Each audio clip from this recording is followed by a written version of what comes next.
Two players left, a field of 612 people, and now it's just you and the man in seat 3.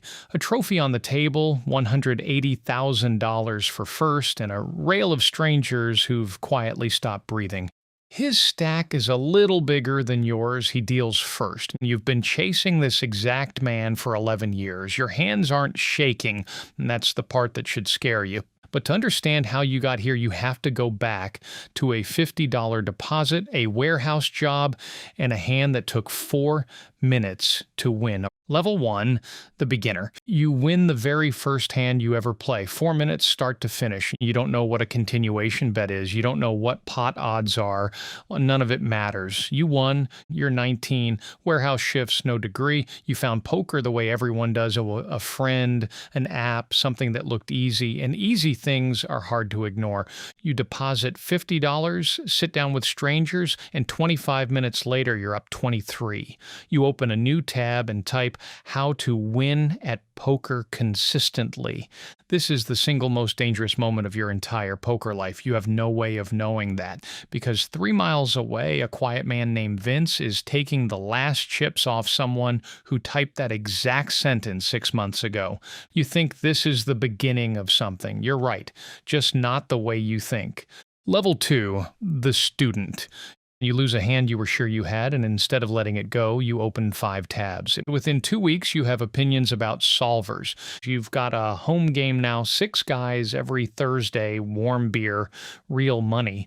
By your own confident estimate, you're the best player at the table. Almost certainly false. The table's just too small to prove it. So you drive to a real card room in the first night. That quiet man, Vince, takes your whole stack twice in 3 hours. Mid-30s, orders water. Doesn't talk unless he's betting. Both times he stacks your chips, he doesn't gloat. He looks away and waits for the next hand, which is worse than if he'd laughed. An older player 2 seats down watches it happen. 70 maybe. Cardigan names Saul. As you reach for your wallet to reload, he says without looking up, "Everybody's the best player in the room, kid," right until they leave the room they know.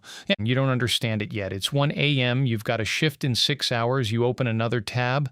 Level 3, the low stakes, regular. You stop losing money, not dramatically, and you just stop making the worst mistakes, and that's enough to roughly break even. At this level, that feels like winning. You have a regular seat now, real reads, history. You've learned the woman who buys in for the minimum is the most dangerous player in the room twice.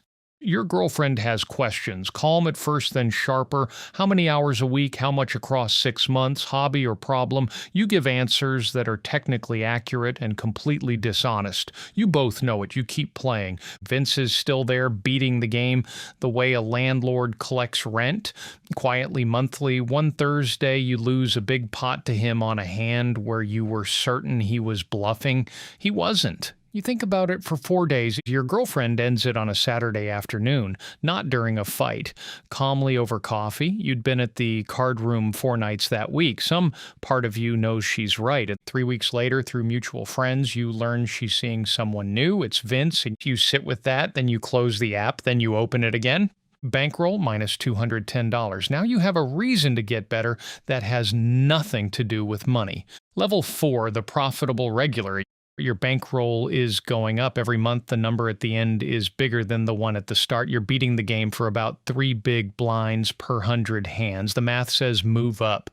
You've been at this long enough to know what you're doing. And that last part is the problem because you've been running above expectation for 4 straight months. Variance has quietly been on your side the whole time. Your set's holding, your bluff's getting through, the one outer that would have wrecked you simply never coming. You're not experiencing this as luck. You're experiencing it as proof. It's the oldest mistake in poker, and you're making it like you invented it. Vince has moved up to the casino 3 nights a week. Word is he won $1,100 in one session, and your ex gets tagged in a photo at the nicest restaurant in town. Vince in the frame.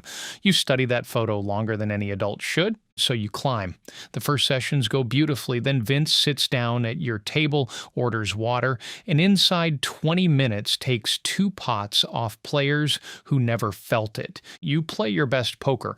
Focus less on strategy than on the fact that this man is dating your ex, and you need, personally, to beat him. He calls 3 streets with middle pair, a call that shouldn't work and works because he's watched you for 45 minutes and already knows what you look like when you're bluffing. You didn't know you had a tell. You do now. You leave down 3 buy-ins, not because the cards were bad, because he was better. The drive home is worse than angry, uncertain 4 months of winning taken apart by one man in under 3 hours. And you can't answer the only question that matters. Were those months skill, or had you just not sat across from Vince yet?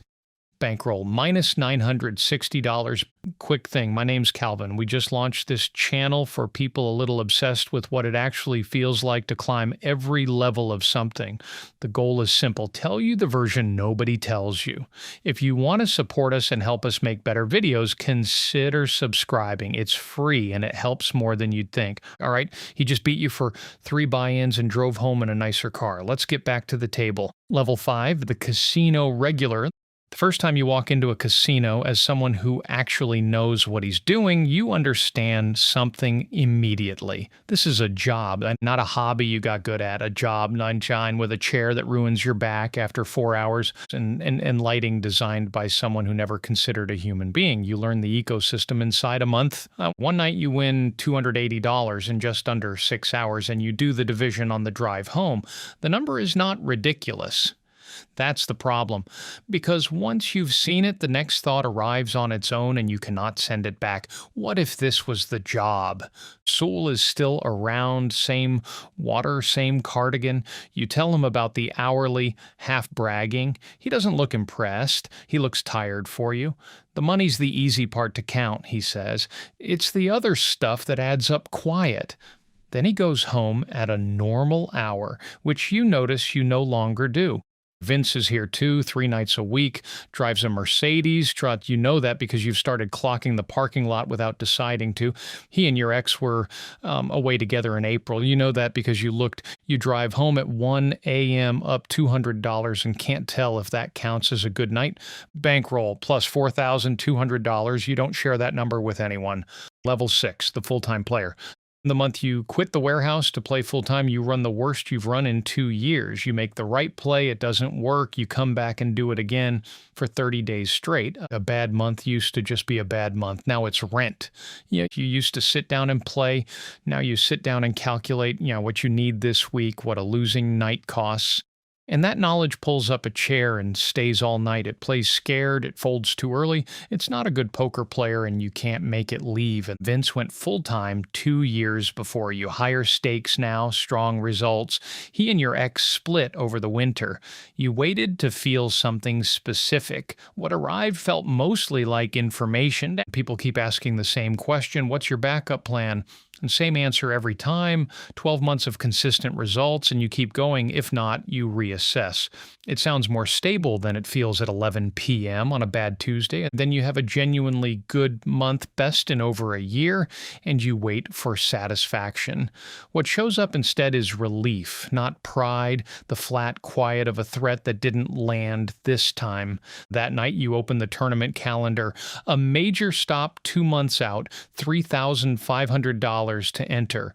You've been telling yourself you're not ready for a year. Bankroll plus $18,400. You register before you close the laptop down. Level 7, the tournament player. Day 2, and you have chips, top 20 in the field, 612 entries to start. By end of day 2, 40 left. Vince is still in the room for 4 levels. He's on your direct left. The worst seat to hand a man you've studied for 3 years. For 2 hours, you circle each other, careful not to touch the walls. The rest of the table is real. Nobody here is donating. And then the hand with Vince comes. You raise, he 3 bets, you 4 bet, he calls. Dry flop, you bet, he calls. The turn changes nothing. You check. He bets the exact size that puts maximum pressure on everything you hold, meaning he either has it or he spent 3 years learning you the way you've learned him. You call the turn, check fold the river. He doesn't show. A third of your stack gone. You're still alive. You grind it back over 2 hours and bag the shortest stack at the final table. 9 players left. Bankroll plus $14,900. Final table tomorrow. Level 8, the finalist. 9 players, a trophy, $180,000 for first. Vince in seat 3, you in seat 7. You've both been here before, but not this exact final table, but this exact moment, circling each other across 3 years of card rooms and one hand that ended with you folding the river and driving home in silence. Today feels different. You don't trust the feeling. You play your game anyway. The table shrinks, 9 to 6, 6 to 4, then 2. You and Vince heads up, the last 2 in a field of 612. The rail goes quiet, the cameras come close, his stack is slightly bigger, and he deals first. Right back where the story started, you play for 90 minutes, and neither of you gives away a thing.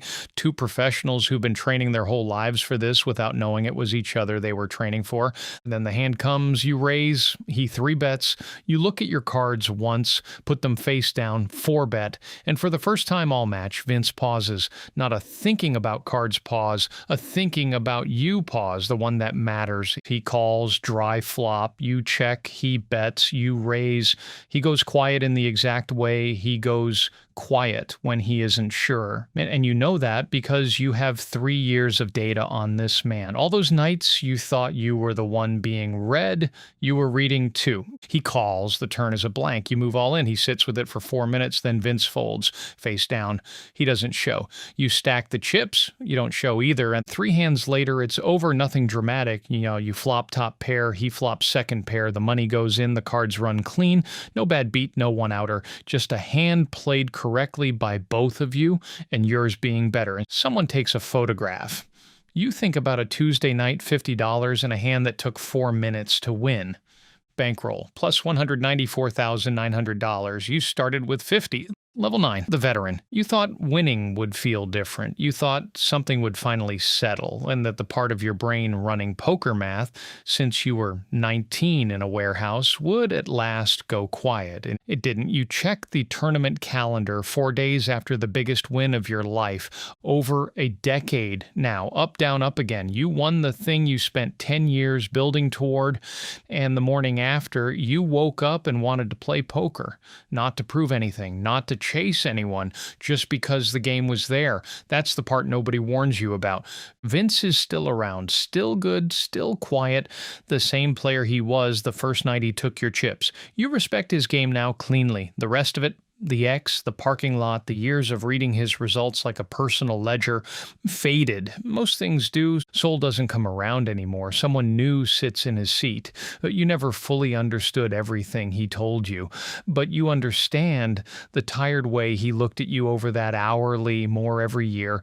The game gave you real things, a tolerance for uncertainty most people never build, a whole life built from a $50 deposit and the stubbornness to keep going when the graph pointed the wrong way for months. It took things too. You know exactly what they are, and you made the trades on purpose. Then a new player sits down at your table. Mid-20s, nervous energy he's working to hide. He's been studying. You can tell by how he thinks about position. Technically correct, slightly mechanical, the way everyone plays before they've learned to feel it. He wins a small pot and tries not to look pleased. He fails. You don't say anything. There's a line you could give him, the one about being the best player in every room until you leave the room, you know.